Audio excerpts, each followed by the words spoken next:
Okay, let's get to our panel. Joining me now from Berlin is Paul Hockenos. He's an author and journalist and contributor to Foreign Policy magazine. Also with us from Frankfurt is Roland Tichy. He's an editor-in-chief of the conservative publication Tichy's Einblick. With us from Mexico City is French academic Remi Piet. He's a research fellow at Florida International University.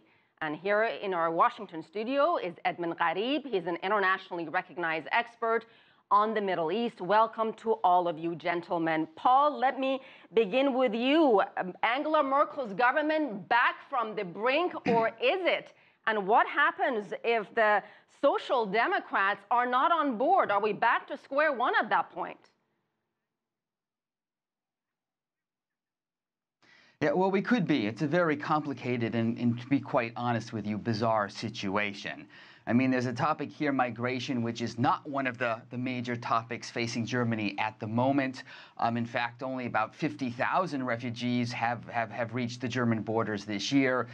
It's not really a problem. It all boils down to this party. You saw a picture of Mr. Seehofer, who's the head of Germany's he's Germany's interior minister, but he's also head of a party that's just in Bavaria. It's kind of the Christian Democrats, Merkel's Christian Democrats' sister party in Bavaria.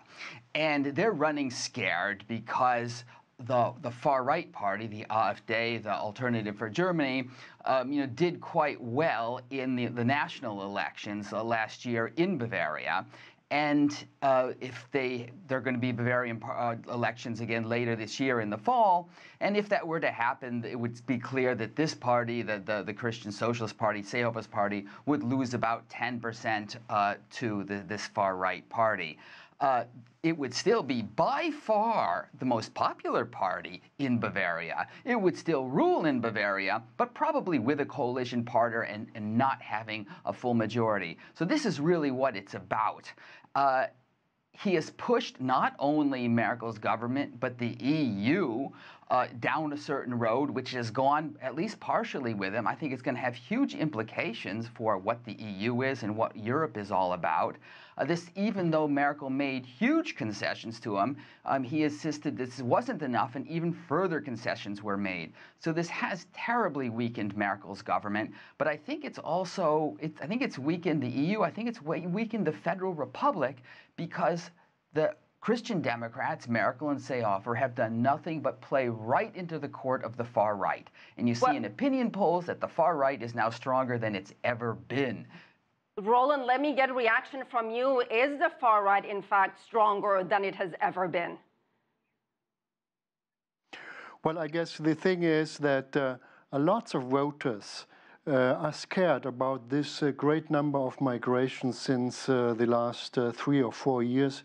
It's something between 1.5 to 1.8 million migrants during 3 years. It's true, numbers of new arriving migrants went down, but still it is a big city for the standards of Germany, arriving every year.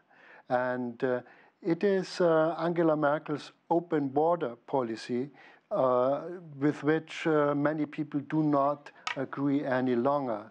You must imagine that there is no control of those people coming in. There is no control of their identity, and when they get free housing, free food, and an allowance of about $400 to $500 per month. And this is the reason why throughout Europe so many people are attracted by the German welfare situation, because you can stand a good living in Germany without doing anything, without any work, without any problem, just on this social welfare system for migrants.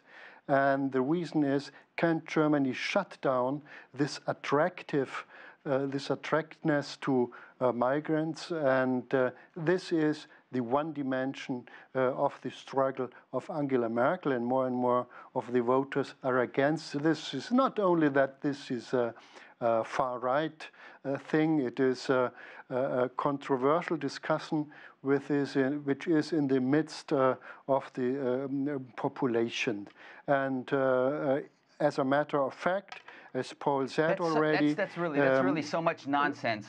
I have to intervene Angela here. Merkel has this is ridiculous.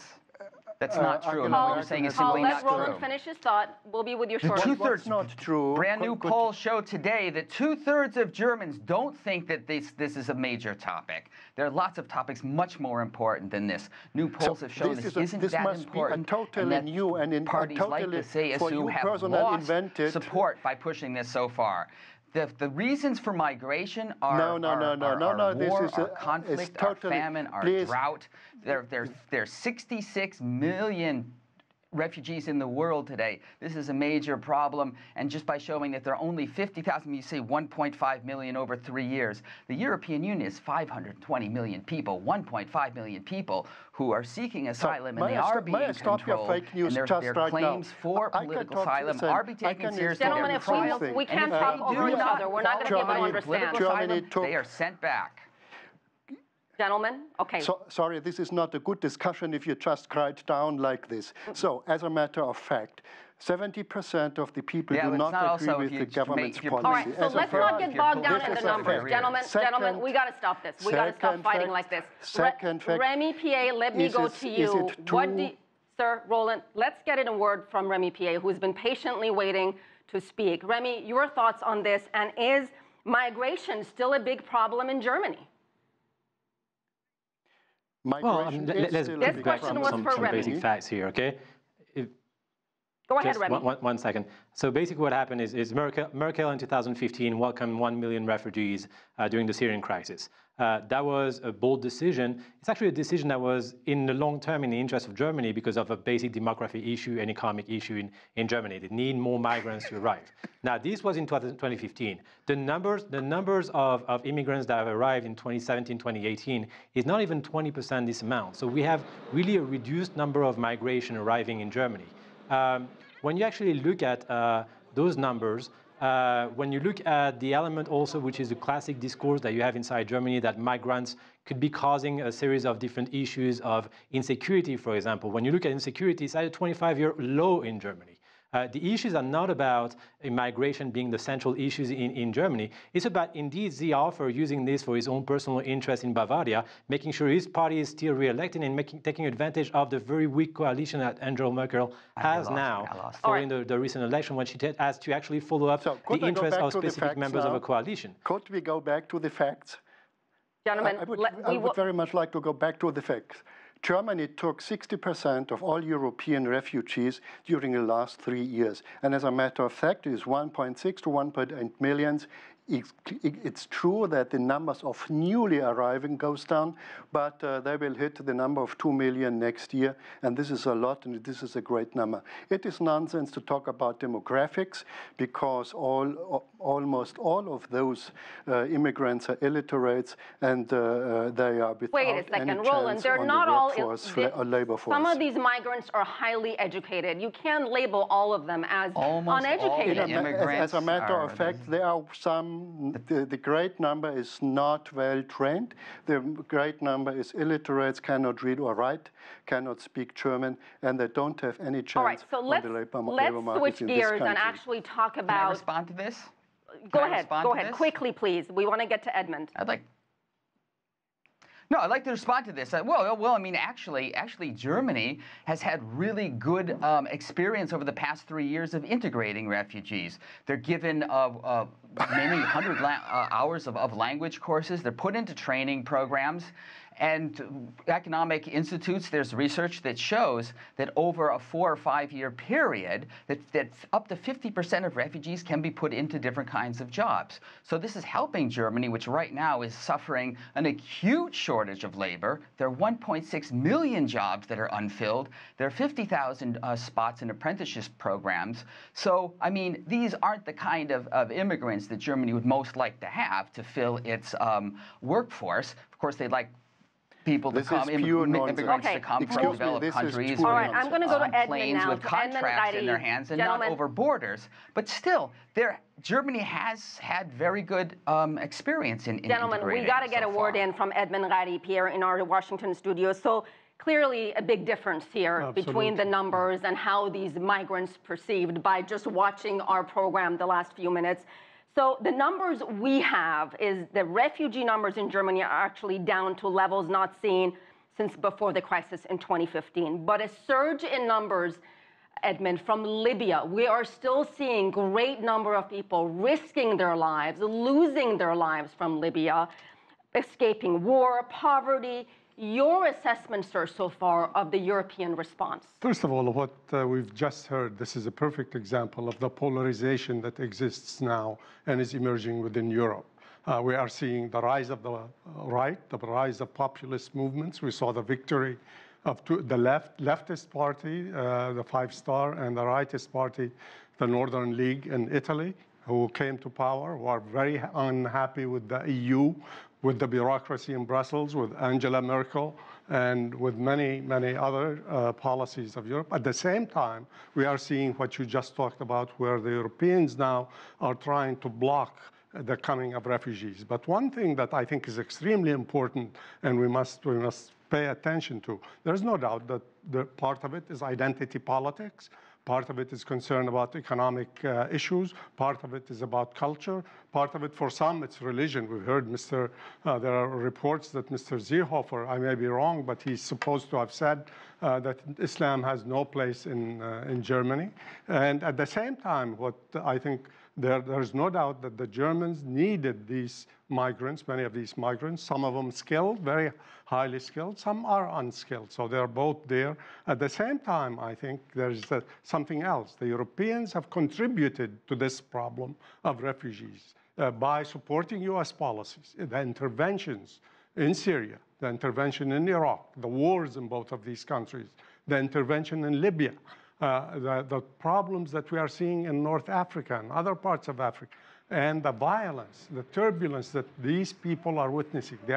Many people are looking for a safe place to go, for a better way of life for themselves and their children, and that's why they ended up going to Europe. And so there is a real challenge. On the one hand, the Europeans, there is increasing division within Europe between the populists and the traditional parties. And at the same time, I think the Europeans, by supporting many of the US policies, have contributed to this problem that we are seeing now. Clearly big divisions here. Let me move on to Angela Merkel and her political future really at stake here. You know, she's supposed to be defender of liberal values and open borders, but critics say she's sold out. So, Paul, let me begin with you. Was she bullied into this agreement? Well, there's definitely no doubt that she was. And you know, she's often talked about as an incredible crisis manager, but sometimes I think these crises are of her own making, and she should have been able to head this one off earlier. This is the first year that a far-right party called the Alternative for Germany, or the AfD, has been in the German parliament. It's novel for Germany, and it's very uncomfortable, and the political parties didn't really have a strategy of how to deal with them. And there was a question of how they were going to be dealt with. They came into the parliament with 12.6% of the vote, which many people like myself was the highest that they could possibly ever get. Now they're running at 16%. It is the case now, and particularly with this whole migration debate, that you have really the tail wagging the dog. The AfD, the far right, is determining the discourse and the policy direction of the coalition, and even to a certain extent the EU. So I think that this is going to be, we're going to look back at this moment and find it as maybe as a turning point. I hope not. But certain German politics, we're seeing a shift to the right that Merkel hasn't stopped. She's let it happen. And also what's happened over in the EU over the past week. A lot of the measures, people aren't sure how much of this is going to be able to put into effect, but still, I think that there's a difference in tone, there's a difference in spirit, and we've seen a turn to a Europe, a fortress Europe, part of whose raison d'etre is to turn away refugees, turn away people who are, and we haven't used this word yet, who are seeking political asylum. That's a democratic right in the European Union, of all signatures of the Geneva Conventions as well. So, Remi, did Angela Merkel really have a choice here with her political future teetering on the edge? Well, Merkel is in a very difficult situation domestically in Germany, and that's actually... Remi, go ahead. Sorry, I think that was for me. Yeah. So basically, she had to. She didn't have a lot of choices here to try to maintain a coalition in power. But I'd like to come back to one very interesting point. I agree with the two other people, two former persons that actually talked, is the issue of an identity politics that is there. The fact that the far-right movement are controlling some kind of narrative across the continent, and the fact that when we actually look at it, unfortunately, the European Union is moving back towards the identity of the European Union itself, which is the free movement of goods, services, and people inside the European Union. So now what we're seeing is that we're turning towards what is a fortress in Europe, what is, maybe turning this back to a basic democratic right in the European Union, which is to seek and apply for political asylum. And we have to forget that, a lot of the migrants that actually apply for this political asylum are turned down and sent back to Libya or sent back to different countries. Now, the idea is to try to make sure that we understand and we explain clearly the facts and the data here, explain that there actually is a source of future development in the European Union if you're able to integrate and if you're able to move forward as a union on those issues and not just forget and fall down into the trap of short-term visions and shock of different images in what happened in Italy or in Greece, because the European Union itself actually failed those countries of not trying to work as a team of countries towards those acts were actually welcoming the migrants as the first countries. But down the road, if you look at the numbers, 1 million migrants in 2015 and much less now is much lower number than what we've seen in history of Europe when, for example, you had the Spanish Civil War when France welcomed more than 2 million, they called 2 million people in France. The European Union is strong enough to move forward and include those migrants. Understand that it might be a long-term interest and strength for the Union if you actually work on it as a team and work on it with clear integrative measures for the best interest of those countries. So, Roland, I know you'd like to respond. Well, I see that Angela Merkel is isolated within the European Union because, as a matter of fact, and Robin said it's true, that many of the European countries try to block migration. What we are discussing right now in Germany is just a very small step. The idea is, if somebody has already got asylum in some country, he should not apply in another country a second time for his asylum. This is the only thing which is in discussion. Not moving throughout Europe, asking for asylum here, tomorrow there, and the day after this on a third place. This is the only idea. The big words fall to a small solution. The idea is just stay in the country in which you applied for asylum. So this is not that Germany does any right-wing thing or something else, first of all. Second, is it true you cannot count just those people arriving right now? You must see that the integration of almost 2 million people is very difficult in Germany. Housing prices went up. Unemployment for those people is 90%. And as a matter of fact, they are not high-skilled, but they are very low-skilled. And Germany does not low-skilled workforce, but a high-skilled workforce. So problems are increasing, and people want to have a solution of these problems and not just big words. This is the struggle for Angela Merkel. And as a matter of fact, too, in this dimension, she has lost control over her coalition. She was blackmailed, this is true, because Mr. Seehofer and other people are very strong against her. But struggling is not over. Her third coalition partner, the Social Democrats, do not agree even on the very little steps I showed you and described to you just before. Yeah, nobody can see how long Angela Merkel can stay as a chancellor any longer.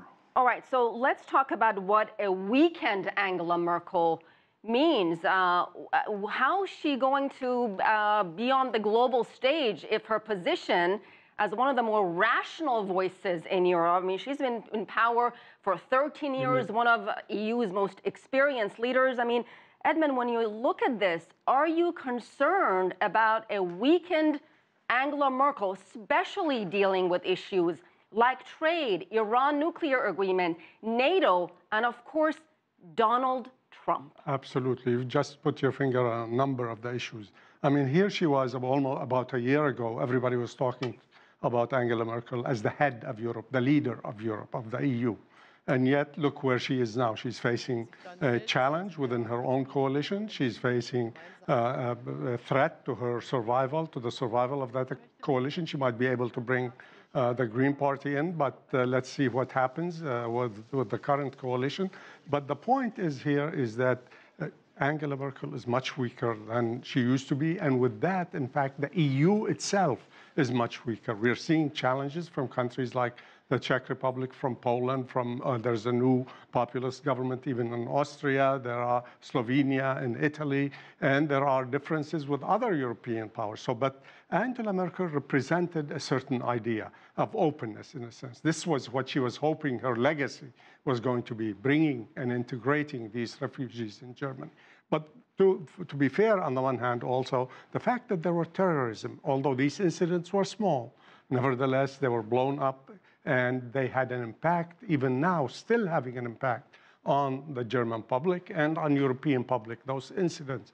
Nevertheless, this affects Germany's role in the region, and especially now with the conflicts that she has with President Trump.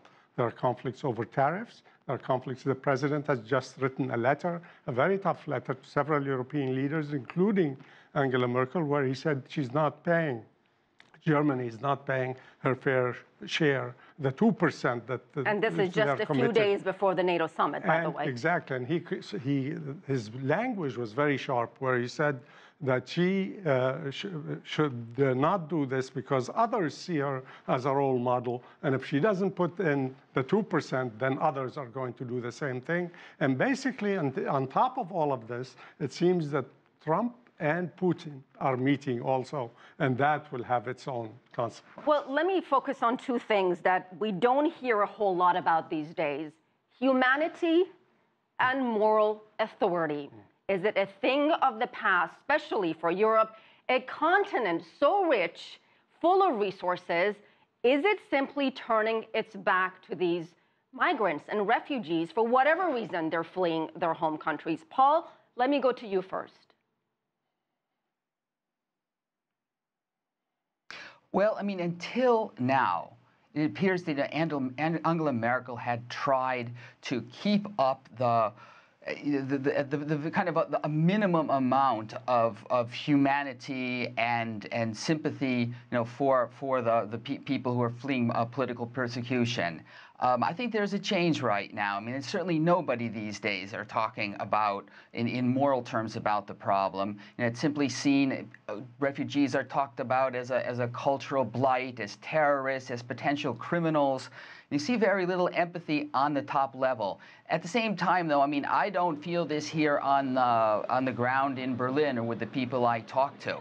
I still think the most recent polls show that 2/3 of the people, think that Merkel had been right about letting in refugees. And basically, I mean, she wasn't welcoming refugees. There wasn't much she could do in 2015 when those hundreds of thousands were turned away from the borders or waved in through Italy and Greece. She did the humane thing. She said, we can do it, and that this is my Germany. And I think this was the right spirit at the time, and I respected her for it, immensely at the time. And I see her turning away from this. And indeed, this worries me. I think there's a more mean-spirited mood in the air right now, and right. I hope that doesn't, lead to violence on the ground. So, Remi, if we're short on time, so be very concise with your answer, please. Has Europe lost its moral authority to criticize President Trump and his immigration issues? What's going on the border? Well, that's the problem. The narrative is now based not only on migration issues, but also on trade issues, on protectionism, on fear of the future, for a series of different reasons. But putting the blame on migrants and forgetting the basis narrative and normative values of the European Union is just a very short-term vision. Just saying that, for example, real estate prices have increased because of a few migrants arriving to Berlin is nonsense. But it's true that when you actually look at the issue, there's across the globe from Western countries a growing fear towards the future that actually translates into both protectionism, trade issues, and rejection of migration that might actually be a good thing in the long run for the future of Europe. Roland, you have the last word. Will Angela Merkel survive this? Will she be Chancellor for years to come? Yes or no? Quickly, she will survive the next few months, but I do not see her at the end of 2 years. I think things change very fast, especially in Europe, because Europe is falling apart in three groups of countries. The France group, the Eastern group, and the Northern group both don't like an increasing number of migration, and Germany is in the middle and doesn't know where to go. So it is a very bad situation for Germany right now. All right, Roland Tichy, Remi Piet, Edmund Ghareeb, and Paul Hockenos, thank you all. And that's it for this edition of The Heat again. This is Asiye Namdar filling in for my colleague Anna Naidu. Thanks for being with us.